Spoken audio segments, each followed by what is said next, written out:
Hey there. I wanted to come back, believe it or not, to Daniel 9 finally. And I had said that the next thing I was going to do was compare Matthew 24 and Luke 21 and show where they fit into the Daniel 9 prophecy and why people believe sometimes that everything was fulfilled in 70 AD and that Luke and Matthew, the Olivet Discourse, and Luke's 21 are talking about the same thing when actually they're not. They're talking about two different aspects of the prophetic timeline. One beginning in 70 AD with the destruction of the temple and the beginning of the time of the Gentiles. And then the focus of Matthew, that's Luke, and then Matthew 24, the focus of the question it is what will the sign of your coming be and the end of the age. And the temple, the Abomination of Desolation, spoken of by Daniel the prophet, that's referenced there, is not the same event that happened in 70 AD. So it's at the end of the time of the Gentiles. It's when the time of Jacob's trouble, the 70th week, is wrapping up history, and it ends with the greatest tribulation that has ever been, and if Jesus didn't come back, no flesh would be saved. Now, all of this, again, one of the reasons why people do not understand this, and they can make these kind of what I consider to be errors in their prophetic judgment, is that they do not take Daniel prophecy, Daniel 9:24 through 27, seriously enough. And they say, well, it's just 4 verses. Why do I have to make such a big deal about 4 verses? Well, because Jesus did. Jesus held the Pharisees accountable to know the very day when he presented himself as the king, according to those 4 verses, which calculate the date of his arrival and presentation, and specifically state that he will be executed, and specifically state that after he is executed, the city and the temple will be destroyed, and that will happen prior to the beginning of the 70th week, not the midst of it, and that the 70th week will be broken in half at the midpoint, in the midst of the week, by an event called the Abomination of Desolation.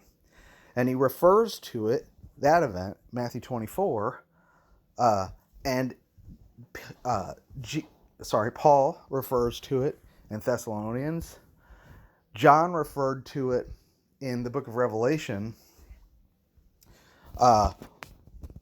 which actually John talks about in 1 John that you've heard that Antichrist is coming, right? And where did they hear that from? Well, they've heard it from Paul. They've heard it from Jesus. They've heard it from the prophets. They heard it from John. They heard it from Revelation because they already had the book of Revelation in their hand when John went back to Ephesus after he was released from Patmos and he wrote the Gospel of John, and he wrote the epistles, 1st and 2nd and 3rd John, after the book of, those are the last things written, chronologically. And he said, you've heard Antichrist is coming. Well, John was written in 90 AD. That was after the temple had been destroyed. And yet he was still saying that Antichrist was coming. So he is still referring to Antichrist is coming as a future event. Now he says that Antichrist has come in terms of the spirit of Antichrist in the church being false brethren, crept in unaware, that deny the testimony of Jesus Christ, but claim to know God, claim to walk in the light, but they're actually in darkness. They hate the brethren. They've taken the way of Cain. They reject Jesus Christ as the propitiation for the sins of the whole world. I need to double check again, but Revelation may have been written after the destruction of the temple as well. But I'm not sure about that. Maybe that's not true. That might have been in 70. Anyway, these are future events. And we know from the literal reading of Matthew 24 that the great tribulation that Jesus described leads up to his coming which ends with the great white throne, not the great white throne, the throne of his glory, which is when he establishes the Davidic throne and separates the sheep and goat nations. And he comes with his saints, according to Jude, to execute judgment on the earth. And he's going to judge the nations and establish his kingdom. That has not happened yet. So the way, if you say that everything is fulfilled in 70 AD, and that was the abomination of desolation spoken of by Daniel the prophet, you have to allegorize a lot of stuff to do it, and you have to ignore Daniel's prophecy, which is what they do. They don't think it's that important because it's only one verse, but when we went through it's been a little while, and I'm going to put this in my prophetic playlist as the final Daniel message, I guess, but I hope you'll listen to those of you who've not heard my Daniel's 70th week stuff. Why is that so important? Why was Daniel so prized among all? I mean, God loved Daniel and gave us such a biography of him and praised his excellence. There wasn't another man that had the kind of favor from God and that God said the kind of things he said in the Old Testament about Daniel. That he was loved by God, that he had this excellent spirit, and that he was tried and tested again and again.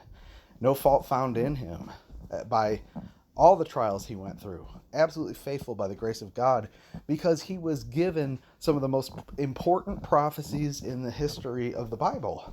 In fact, Revelation is just there is no new eschatological prophecy after the book of John the Baptist. Everything else is, when it comes to the prophetic word, it's already sealed. The law and the prophets were till John.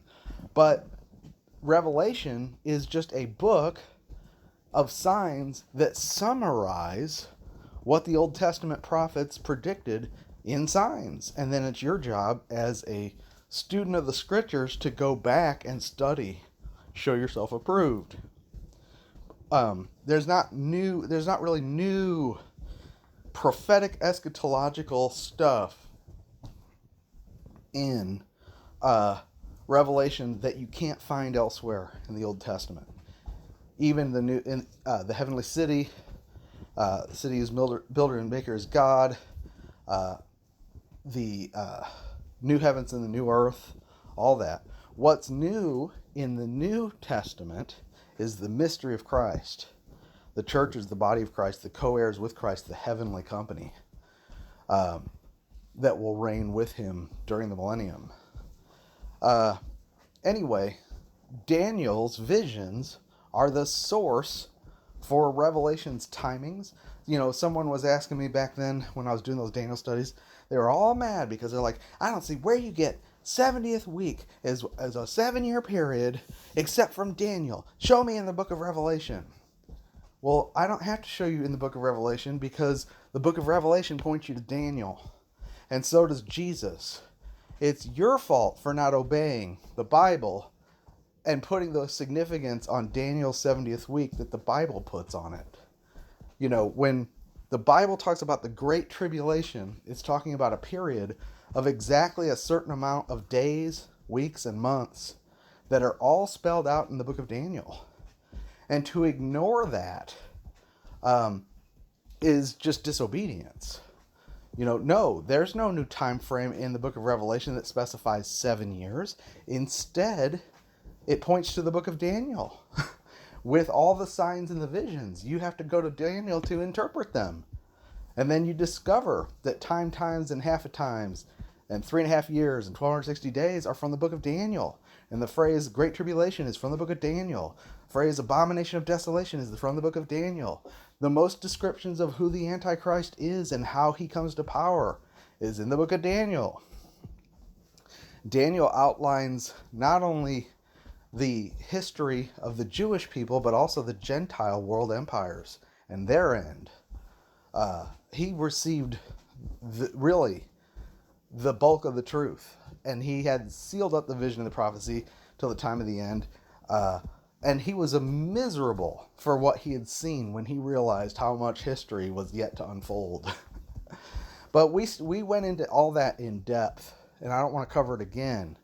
But it's a really interesting study, the Daniel 70th week study that I did, I don't know, like a month ago. And I told you guys I would come back and finish. And I had a question on my wall that just kind of prompted it.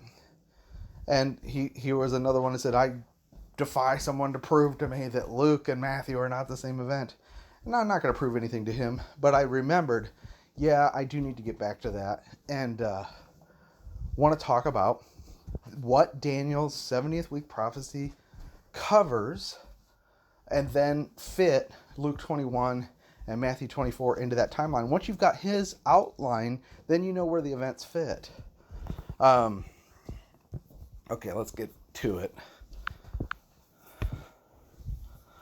So Daniel 9, if you remember, he says he had the vision, and the angel tells him 70 weeks. We said those are 70 weeks of years, which are sabbatical weeks, because Israel was in Babylon, because they had skipped 70 Sabbaths years of letting the land rest. For 490 years, they had not kept the law. And again, the law was given to the nation, and it requires an entire nation to keep the law. So nobody individually was ever justified by law keeping. And the Babylonian captivity is a perfect example of a nation, Israel, under law, being chastened for not keeping the law. And they were dispersed into Babylon for 70 years because they owed God 70 Sabbaths. At the end of every 7-year period, they were to let the land rest by faith and live as a sign of that they trusted God for provision. They didn't work the land. Well, you couldn't profit as a farmer if you did that. So they had to trust in God, and they didn't want to do that. They didn't live by faith. So they didn't let the land rest. So he said, okay, you owe me 70 Sabbaths. And they spent it in Babylon. And he let the temple be destroyed by Nebuchadnezzar and his armies. There was no temple. There was no priesthood. The city was destroyed. And those who heeded the voice of the prophets actually went into Babylon and were blessed and multiplied. And those who listened to the voice of the prophets who told them to go into Babylon were justified by faith, because they knew that Jerusalem was apostate and the temple was apostate, and they'd been worshiping Tammuz and gone to Baal. And they knew that God had promised something different, and they knew they couldn't be justified by law. And so when the false prophet said, no, you have to stay here and keep the temple and protect the city, this is God's holy place, they knew, no, God has abandoned this place. We weren't justified by law.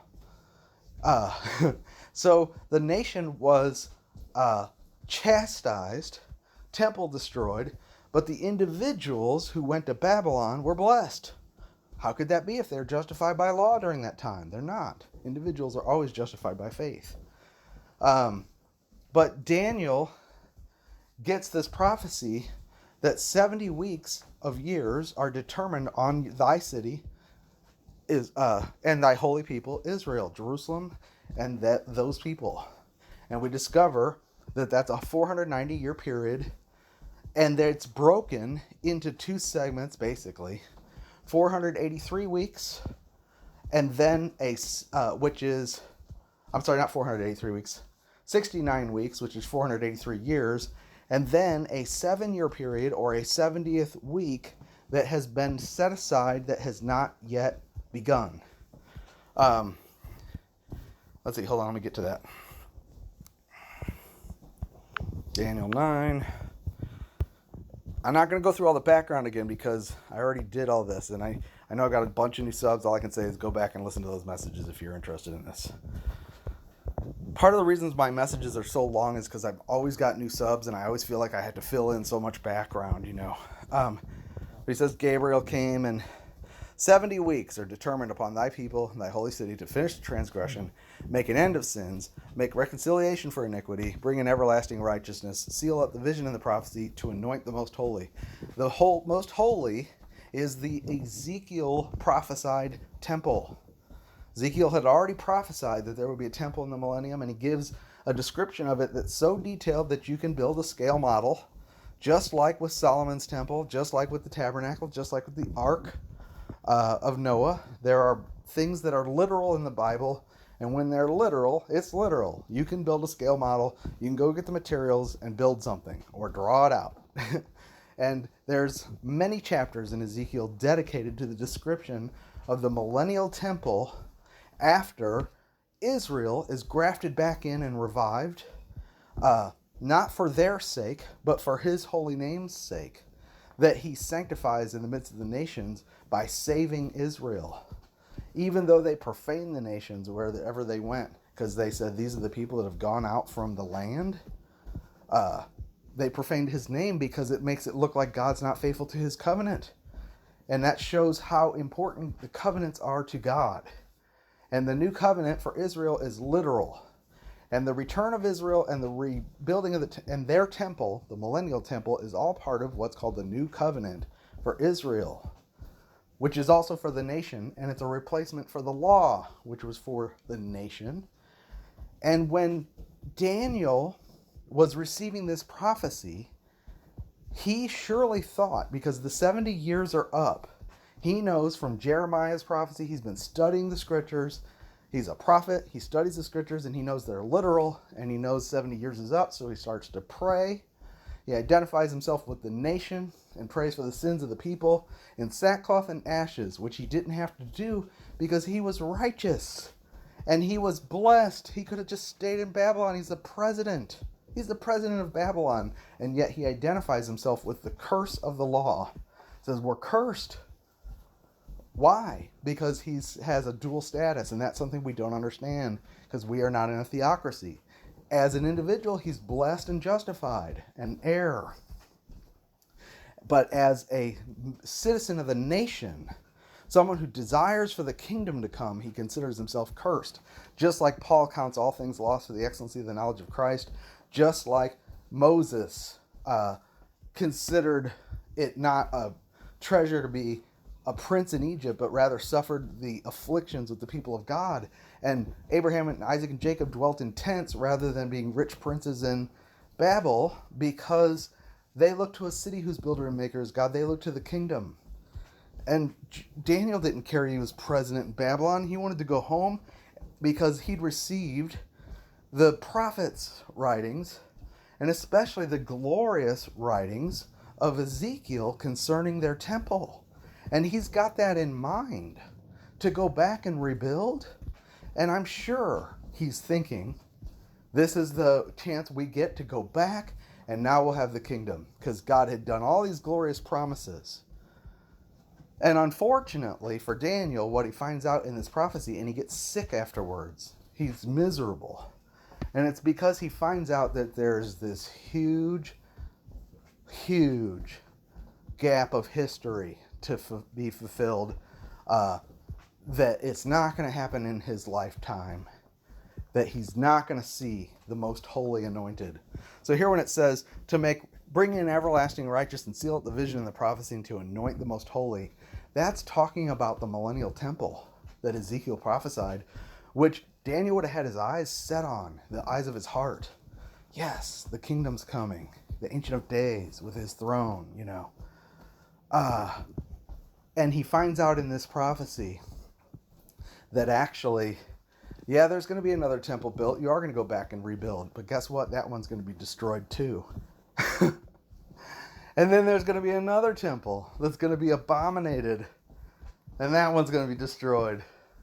Then everlasting righteousness is going to be brought in. Everlasting righteousness being brought in and transgressions being finished for the holy city and the holy people is about the new covenant for Israel. It is that they will be reconciled, grafted back in, and not only that, but there will be no more sins for them. For the holy people, Jerusalem, they will be a holy people, literally. They will dwell in their land as the holy people of God, with God himself giving them the new heart, putting his spirit in them, writing his laws in their heart and mind, and causing them to walk in his ways, so that they will not depart from him, and cleansing them from all their filthiness and idols. for the duration of the millennium to sanctify his name inside of the nations.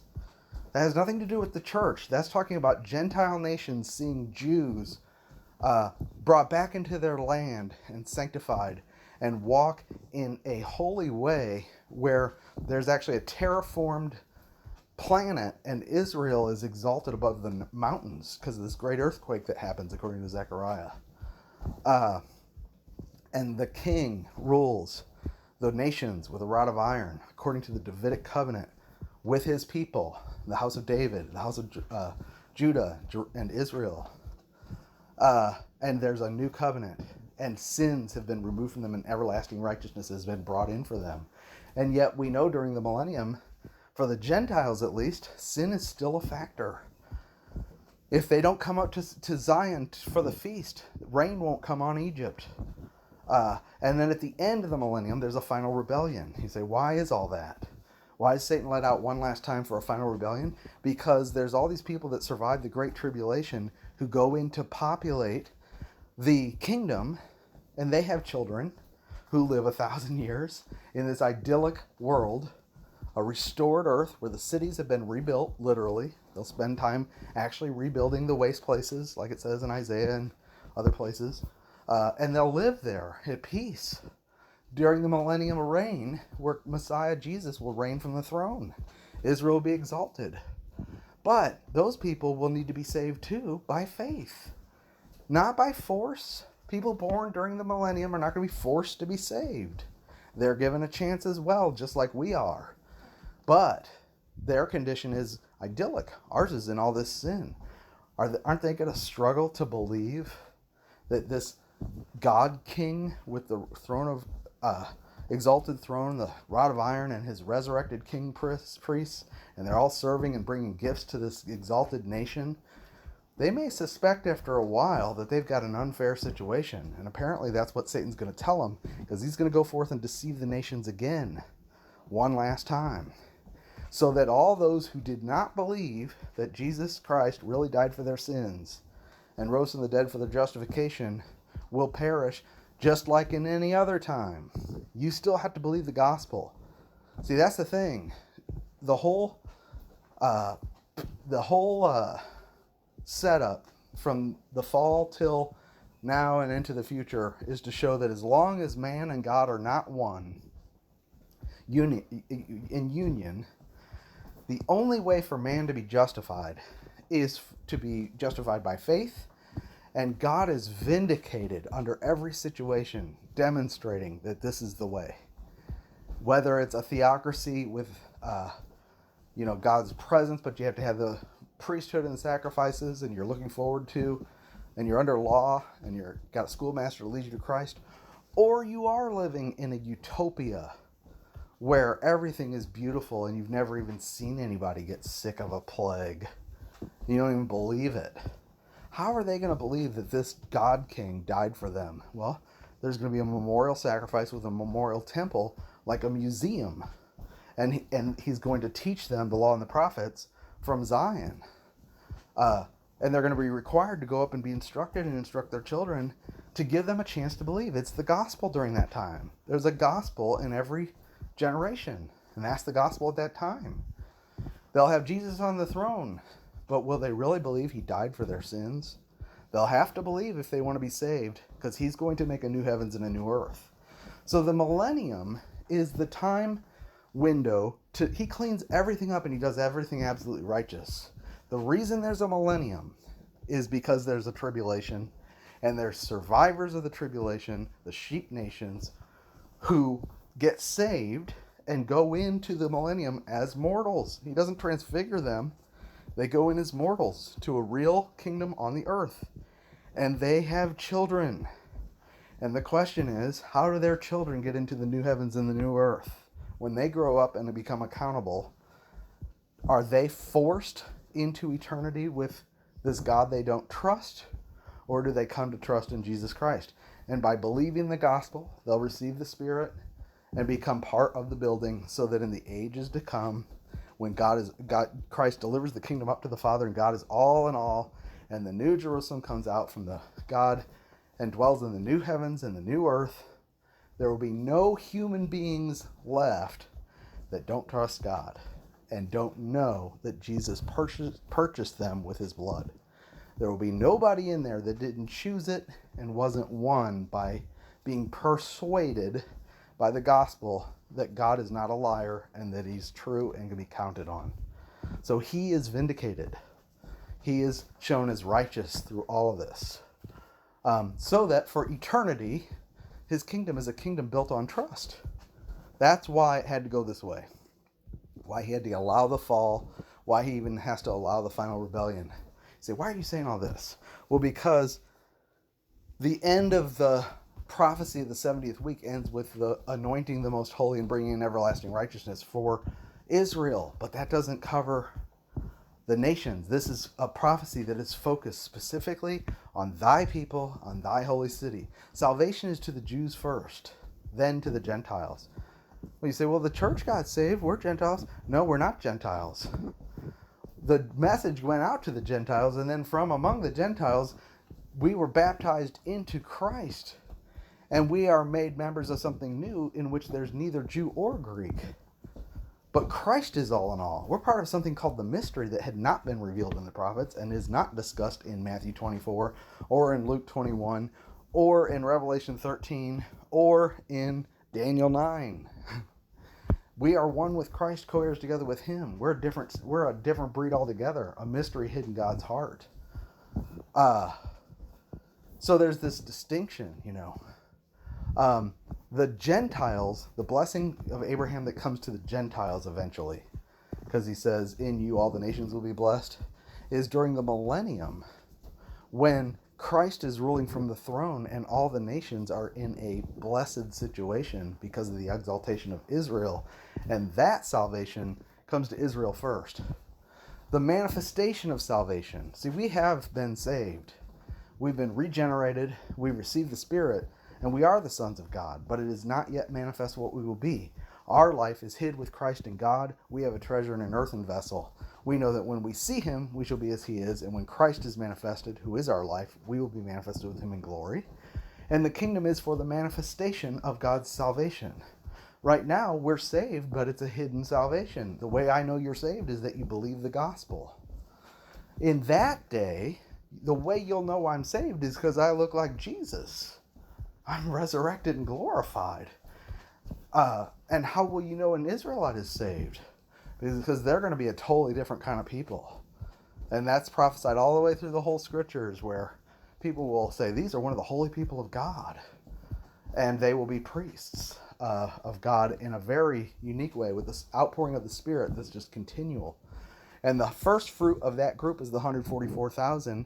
And there's not a lie found in their lips. And there's not a spot found in their morality. It's got something to do with the new covenant. I will write my laws in their hearts and their minds. They will keep them. I will cause them to walk in my ways. They will not depart from them. And I'll sanctify my name in the midst of the nations when I bring them back into their land to do this. That's what this is talking about. To make reconciliation for iniquity, to bring in everlasting righteousness, to seal up the vision of the prophecy, to anoint the most holy. The focus is Israel and their salvation. And yes, through their salvation, the sheep nations will also be blessed. But first Israel. And that's what this is focused on. 70 weeks is 490 years, okay? And I've already broken it down in the last Daniel message I did for the first part to say that after the 62 weeks, the Messiah, will be cut off, which is to be executed. Here's one of the clear prophecies of the death of Messiah, but not for himself. Why is he going to die? For the sins of the people. Get that from Isaiah. Isaiah had already prophesied of the suffering servant in Isaiah 53, he was wounded for our transgressions, bruised for our iniquities. Remember, Philip came to the Ethiopian eunuch and he was reading that passage. He said, who's this talking about? Told him about Jesus. This is Jesus. But then the people of the prince that shall come. Now, some people make the mistake of saying, well, the prince that shall come is Christ. Well, it says that the people of the prince that shall come shall destroy the city and the sanctuary. What? Did Christ's people destroy the city and the sanctuary? Christ's people are thy people, holy Israel. This time there was no church. So for Daniel to hear that, he would have, if he'd have thought that Messiah was the prince, then he would have said, you mean the Jews are going to destroy the city and the sanctuary? Right? Messiah should be cut off, but not for himself. And the people of the prince that shall come. There's a prince that shall come.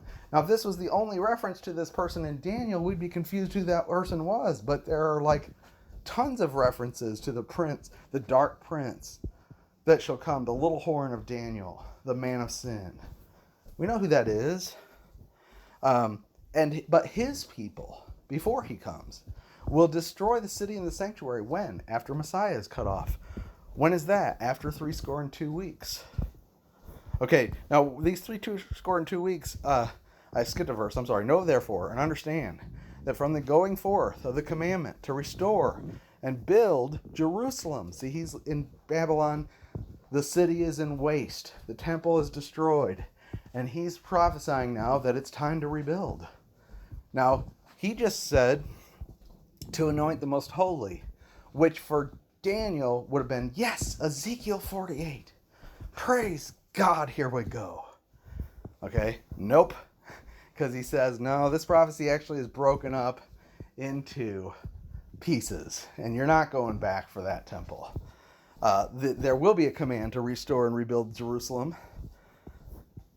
And from that command until Messiah the Prince shall be 7 weeks and 62 weeks, the street shall be built again, and the wall, even in troublous times. And there's 4 decrees that go out, and they're all recorded in the Bible, but the one from Artaxerxes Longimanus, the 4th one, which had to do with rebuilding the wall after they'd been persecuted by Sanballat and those guys, and they got tired. They stopped working for 15 years. There was another decree. Okay, you need to rebuild. And once they did, that started the timer. And that timer was a literal countdown of 178,330 days, which the brethren and Sir Isaac Watts, was that his name? Sir Isaac Newton? Isaac Watts, maybe. Calculated. No, Sir Robert Anderson, sorry. Calculated the 178,330 days from that command to the day when Jesus presented himself as the king, according to Zechariah 9:9, riding on a donkey. And we covered that in the last Daniel message where we said, look, there were a couple days when the people tried to make him a king, and he said, no, it's not my time, it's not my hour, it's not yet come.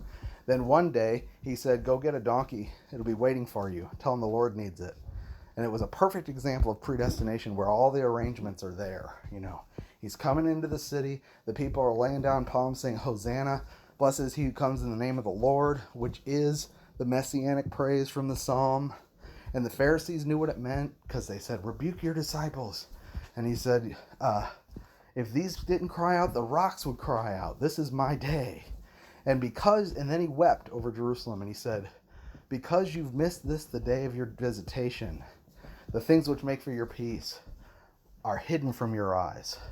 And he says, I say you shall not see me again until you say, blessed is he who comes in the name of the Lord, which is what the people were saying. And that won't happen for national Israel again until that's what the time of Jacob's trouble is for, the 70th week, is to bring them to such a place of desperation that they're finally broken of their strength and their stony heart is removed. But right now there's a partial blindness on them, and there's a mystery, which Paul reveals, Romans 11:25. Behold, I show you a mystery, that partial blindness will come upon Israel until the fullness of the Gentiles has come in, then all Israel should be saved. As it is written, out of Zion shall come on the deliverer. So for this is the covenant I make with them when I turn away the ungodliness from Jacob. And that's what this is talking about, the new covenant. So anyway, the commandment to go to restore and rebuild with the street started the timer until Messiah the Prince. And that was X amount of days. Then, after that, the people of the Prince will come and destroy the city and the sanctuary that's been rebuilt. Oh, Daniel, sorry. And the end shall be with a flood. And unto the end of the war, desolations are determined. Now, those desolations and flood are actually Jerusalem being trodden under by the Gentiles for 2,000 years, and it's never been peaceful. And that's described in Luke 21. Luke 21 focuses on this aspect of the prophecy that after Messiah is cut off, Israel is going to be judged for the rejection of their Messiah. And the city and the sanctuary will be destroyed, and Jerusalem will be trodden underfoot. And there was a watchfulness required for that time too, because those who were aware of what Jesus prophesied fled when the armies, he said, when you see the armies besieging Israel, know that its desolation is nigh. And so they fled, heeding the words of Jesus and the Christians, and survived. So there was the diaspora of Jewish believers that escaped the city in one of the most terrible sieges in history of the Jewish people, when their city and sanctuary was destroyed. But Jesus prophesied it in Luke 21, confirming this aspect of the prophecy. That is not the abomination of desolation. That doesn't happen yet. He says, the people of the prince that shall come. Okay, there's a prince coming. Is it Messiah? No, because that would mean that the Jews destroyed their own city. No, the Romans destroyed their city. But remember when we talked about it, the Roman legions were broken up into tribes because a lot of them were mercenaries, and they're apparently there were Syrian tribes and Germanic, and because of the language, they would often be broken up by tribe. And the tribes, that's how God knows us. He knows us by the Genesis table of nations. So Antichrist is called the Syrian, and whoever was under Titus Vespasian, apparently that ethnicity of that particular group of people that dealt with the destruction of the city and the sanctuary will be the ethnicity of the future world leader. Now, does that mean he's from literal Europe, Western Europe? Probably not. He might be from the other leg, from Constantinople, Turkey, Asia, because that's where Satan's seat is. And that's where the churches, where Jesus wrote the letter to the 7 churches in Asia who departed from Paul's ministry. And Jezebel was there, Balaam was there, Satan's seat was there. It seems like the trouble comes out of that region. And eventually the Roman Empire split in two, and there was Rome and Constantinople and Turkey in Asia Minor. And there's 2 branches. Just as in Daniel's prophecy, the Roman Empire, represented by the legs of iron, splits in 2. And there's an east and a west leg. And at the end, it comes together as feet with 10 toes. But we don't know which toe is the Antichrist. One of those toes represents one of the 10 leaders of this final kingdom that rules for an hour and gives all their authority to the Antichrist. And everybody says it comes out of Europe. Maybe not. Maybe it comes out of Asia. All of that is part of the Roman Empire. And the people of the prince who shall come destroy the city and the sanctuary. And I just remember, I can't remember who I heard. See, this is when I talk, I remember all kinds of things that I can't remember who I heard say it. But, the Antichrist is called the Assyrian, and maybe it was Syrians that were part of this regiment. Whatever. The point is that there's a prince coming. But first, his people will destroy the city and the sanctuary. And they did that in 70 AD. Okay, then a flood and desolations are determined until the end of the war.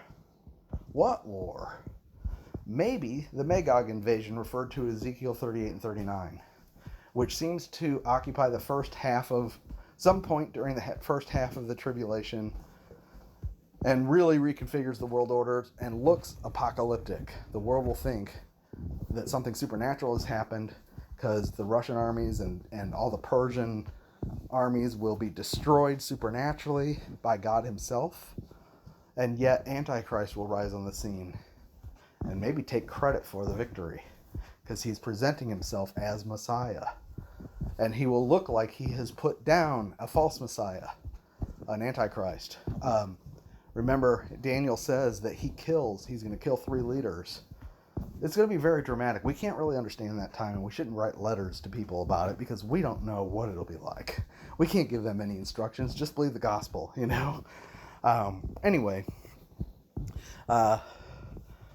then he, who? The prince, shall confirm the covenant with many for 1 week. Okay, here's where we get the last week. So 69 weeks has passed, 493 years, but he said 70 weeks are determined on your people until all these things are fulfilled and the Most Holy is anointed. The kingdom isn't coming in until the end of the 70th week. Here's the 70th week. Now, before the 70th week can happen, the city and the sanctuary has to be destroyed, right?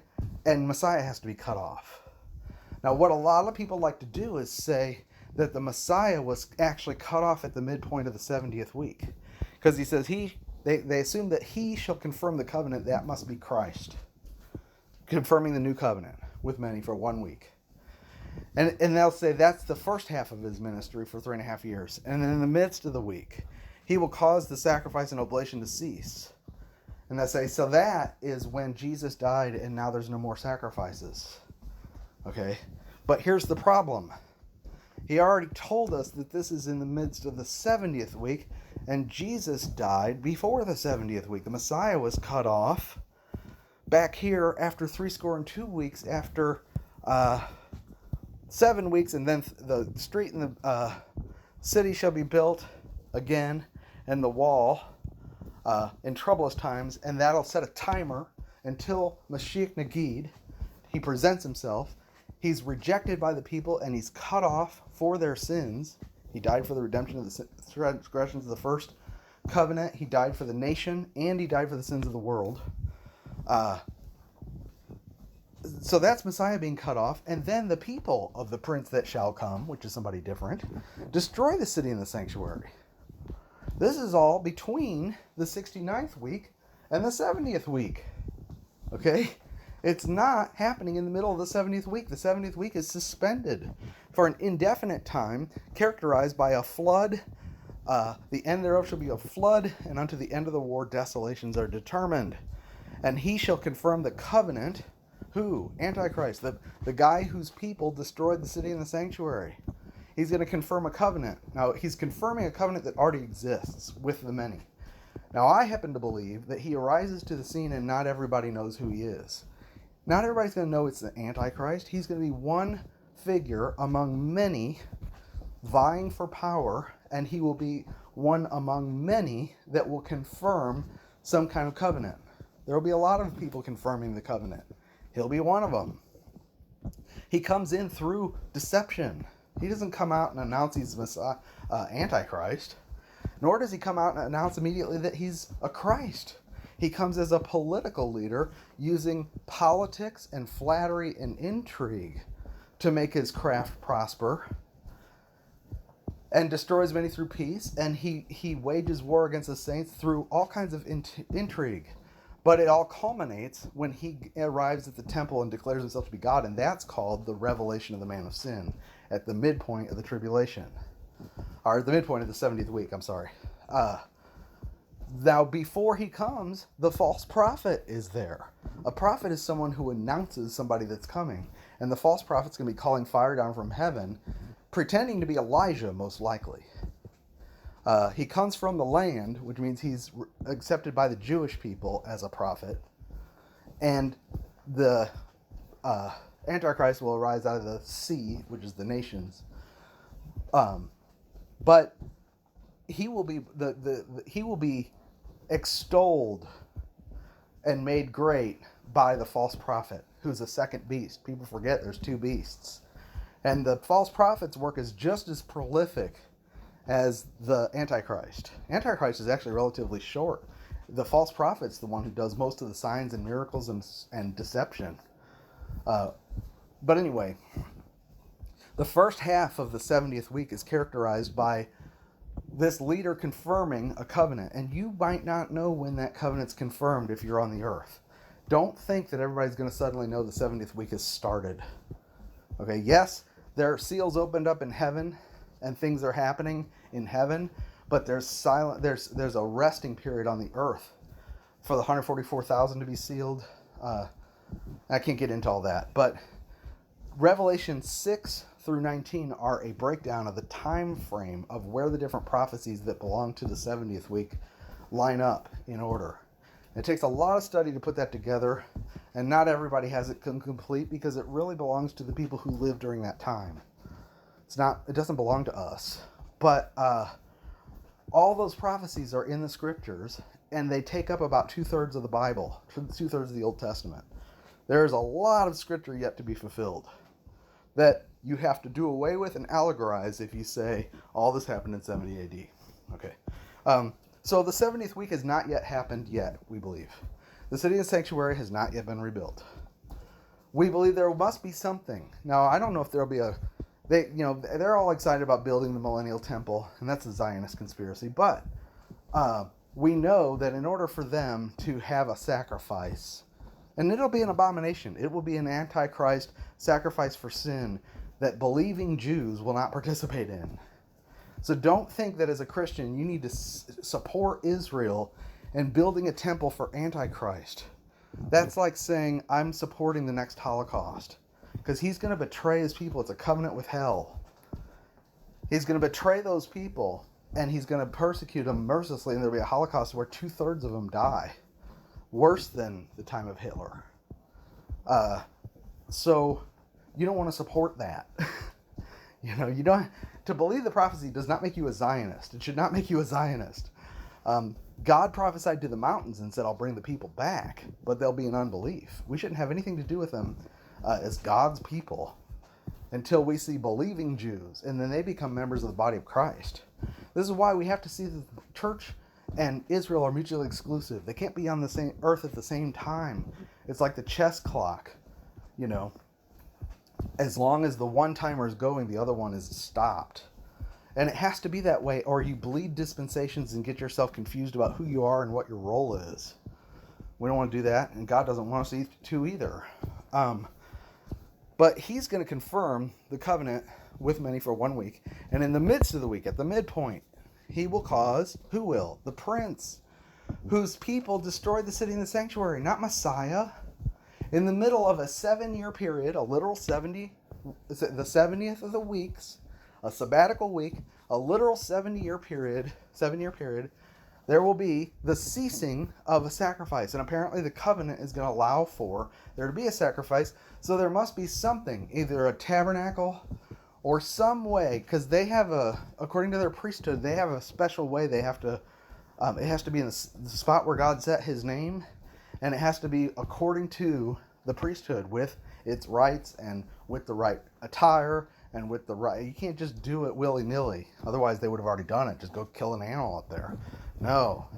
They're going to institute something, and the nations are going to agree to it, and it's going to be part of a false peace. Through peace, he will destroy many. Like Paul said about the revelation of Antichrist and the end, when they say peace and safety, sudden destruction shall come upon them. They shall not escape. So it's going to look like a peace. Whatever this covenant is, whether he's trying to confirm the everlasting covenant that gives Israel the land and it's a pseudo-kingdom, because he's going to try to pretend like this is the messianic kingdom coming in, like Hitler did. And it'll have the false prophet with all kinds of supernatural signs and wonders. But then this guy's going to enter the temple at the midpoint. How do we know that? Do we know that from this chapter? Well, we know the term Abomination of Desolation from this chapter. Because he says, after he causes the sacrifice and oblation to cease, for the overspreading of abominations he shall make it desolate. Who? The prince that shall come. Until the consummation, and that be determined, shall be poured upon the desolate.